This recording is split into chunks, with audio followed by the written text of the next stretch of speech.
Welcome back to another episode of Podcast and Chill. I'm Jack, your cheerful host, and today, we have a topic that's either going to save your life or make you realize you've been wasting months of your time. Oh, hi everyone. I'm Mira. Jack, wasting months? That sounds a bit intense, even for you. What's going on? Well, it's this English thing, Mira. I've been using these apps, right? Hitting my daily streaks, collecting my little digital gems. But when I tried to talk to a tourist yesterday, I froze, like completely. I thought so. You've been caught in the Fluency Illusion. It feels like progress, but it's just a game. A game? I've worked hard for 200 days. Are you saying it was for nothing? Not for nothing, no. But look, today we're diving deep into how to actually learn English by yourself. No fluff, no miracle apps, just the science of how the brain works. Okay, fine. I'm ready to be schooled. Where do we even start? Because honestly, I'm lost. We start with why you're failing, Jack. It's because your goals are, they're invisible. You say, I want to improve my English. That's not a goal. That's a wish. Wait. Improve my English is what everyone says. What's wrong with that? It's too vague. Your brain doesn't know what to do with improve. You need SMART goals. You've heard of them, right? SMART. Specific, measured, Close. Specific, measurable, achievable, relevant, and time-bound.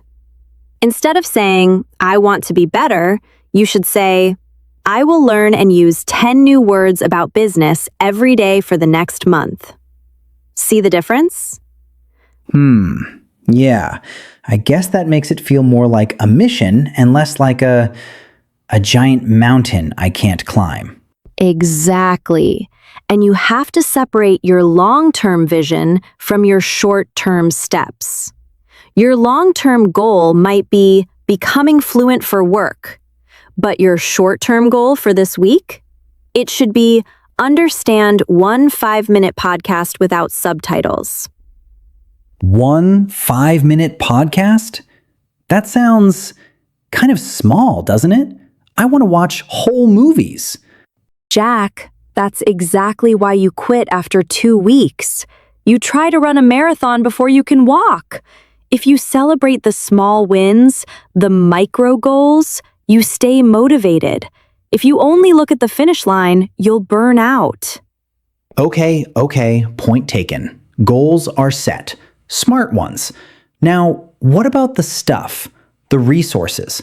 I have 50 tabs open in my browser, and I don't know which one to click. That's the choice paradox. Too many options lead to zero action. You need to curate, not collect. Curate, not collect. That sounds fancy. But for real, everyone loves Duolingo. Is that out? It's not out, but it shouldn't be your only. It's great for building a habit because it's engaging, but for real-life context, you need things like BBC Learning English or English Addict. Oh, I've seen those. They're a bit serious? They're real, Jack. They use real-life examples, British culture, actual news. It's not just, the cat is under the table. It's how people actually talk. Hey, the cat is under the table sometimes. But I get it. What about memorize? I heard that one is good for words. Memorize is fantastic because of spaced repetition. It's science-based. It shows you the word right before your brain is about to forget it. It's much more efficient than just staring at a list. Spaced repetition. Okay. And you mentioned YouTube earlier? I spend half my life there anyway. YouTube is a goldmine if you use it right. Channels like English with Jessica or English Speaking Course are perfect. But here's the trick. Don't just watch. Wait, what do you mean, don't just watch? It's a video. If you just sit there with a bowl of popcorn, you're not learning. You're being entertained.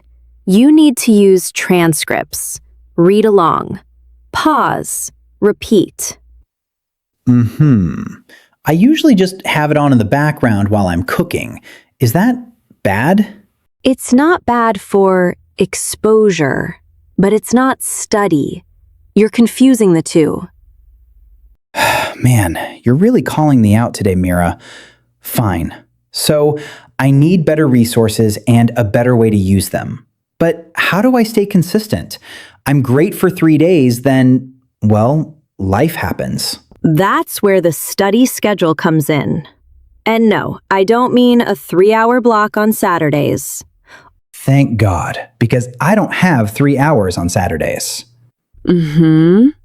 Consistency beats intensity every single time. 15 to 30 minutes every day is 10 times better than 5 hours once a week. You have to find your power hour or power half hour. My power hour? Like when I'm most awake? Exactly. If you're a morning person, do it with your coffee. If you're a night owl, do it before bed. Just make it a non-negotiable habit, like brushing your teeth. And what if I miss a day? I usually feel so guilty that I just stop entirely. That's the all or nothing trap. If you miss a day, so what? Just get back on track the next day. The goal isn't to be perfect. The goal is to be a person who studies English. I like that. A person who studies English. It's an identity. Okay, so schedule it, don't overdo it, and wait, should I plan what I'm doing each day or just wing it? Definitely plan. If you sit down and spend 10 minutes deciding what to do, you've already lost half your study time. Monday, vocabulary. Tuesday, listening. Wednesday, speaking. Keep it simple. Speaking? By myself? I'm going to look like a crazy person talking to the walls, Mira. Well, looking crazy is a small price to pay for being fluent. Speaking to yourself is actually one of the most underrated techniques. Really? I thought you needed a native speaker, or you're just practicing your own mistakes. Not true. At first, it's about muscle memory. Your mouth needs to get used to the shapes of English sounds. Describe what you're doing. I am making coffee. I am looking for the sugar. It sounds silly, but it works. I am, looking for my sanity. Like that? Exactly. And record yourself. Use your phone. Listen back to it. Oh, no. No. I hate the sound of my own voice, especially my English voice. Everyone does. But you have to hear your mistakes to fix them. It's like a mirror for your speech. If you don't look in the mirror, you don't know your hair is messy, right? You're right. You're always right. What about those apps where you talk to real people, like Hello Talk? Those are great once you have a bit of confidence. It's like a playground. You meet people, you make mistakes, you realize the world doesn't end if you say, he go instead of he goes. Yeah, I guess no one is going to call the grammar police on me. Okay, so speaking is covered, but what about just soaking it all in? Like immersion. My buddy told me he just watches Netflix all day and boom, fluent. Right, the legendary Netflix method. Let me guess, he watches with subtitles in his native language? Well, yeah. How else are you supposed to know what they're saying? You just let the English wash over you, right? Jack, that is the immersion illusion. If you are reading subtitles in your native language, you are practicing your reading skills. You aren't learning English. Wait, what? Are you serious? But I hear the words. I swear, I'm picking things up. You might pick up a phrase or two, but it's passive watching. Real immersion, active immersion, means forcing your brain to do the heavy lifting. Oh man, heavy lifting sounds exactly like what I don't want to do after a long day at work. I know. But it doesn't have to be boring. Just switch the subtitles to English. Watch comedies or shows you already know. So I read English while hearing English. Okay, that makes sense. What if I just don't understand anything though? That's the beautiful part. You pause. You look up a word. You write it down. You make it active. Or, better yet, listen to English music and actually read the lyrics. Okay, pause. Write it down where? Because my desk is covered in sticky notes and I literally never look at them again. Definitely not on sticky notes. Do you remember flashcards from school? Yes. Cutting out little pieces of paper. So tedious. Please don't tell me I need to buy scissors. No scissors required. Welcome to the 21st century, Jack. We have apps for this now. Apps like Anki or Quizlet. Right. You mentioned Memrise earlier. Is Anki similar? Because I've heard tech bros raving about Anki. Tech bros rave about it because it works.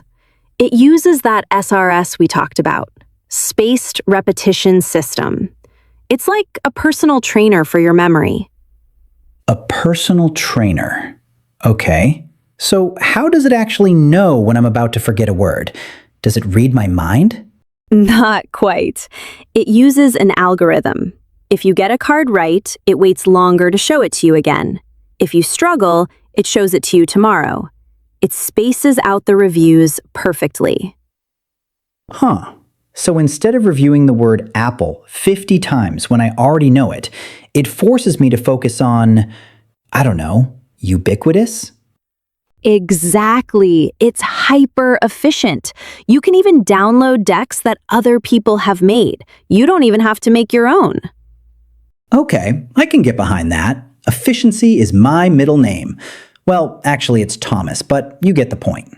I get the point, Thomas. But here's the thing. None of this, not the SMART goals, not the active immersion, not the magic Anki algorithm, none of it matters if you don't track your progress. Track my progress? Like keeping score? I thought we were getting away from the app streak mentality. Tracking isn't about streaks. It's about reflection. I keep a study journal. Every day, I write down what I studied, what was hard, and what I learned. A journal? Like, Dear Diary, today English grammar made me cry. If that's how you feel, yes. But seriously, it helps you see how far you've come. When you feel stuck, you look back and realize, wow, 3 months ago, I couldn't even understand a 5-minute podcast. Okay, that actually sounds pretty motivating. Seeing the actual progress instead of just feeling like I'm stuck in the mud. Exactly. And you need to set milestones. And reward yourself. If you learn 100 new words, buy yourself that fancy coffee. Celebrate the small wins. Oh, I am very good at rewarding myself. I can definitely do that part. See? It's not all hard work. Learning a language is a journey. It's not a race to some imaginary finish line. Man, this has completely changed how I look at this. No more mindless app tapping. I need a real plan. Active immersion. And maybe Anki. And consistency, Jack. Just a little bit every day. Surround yourself with the language. Be smart about how you study, and you will get there. You know what? I feel pumped. I'm actually excited to go study now. That's what I love to hear. Well, guys, that's all the time we have for today. If Mira just saved you from the immersion illusion like she saved me, hit that subscribe button. And let us know down in the comments. What's your biggest struggle with learning English right now? We read all of them. Thanks for tuning in to Podcast and Chill. Until next time, keep striving and thriving. Bye, everyone.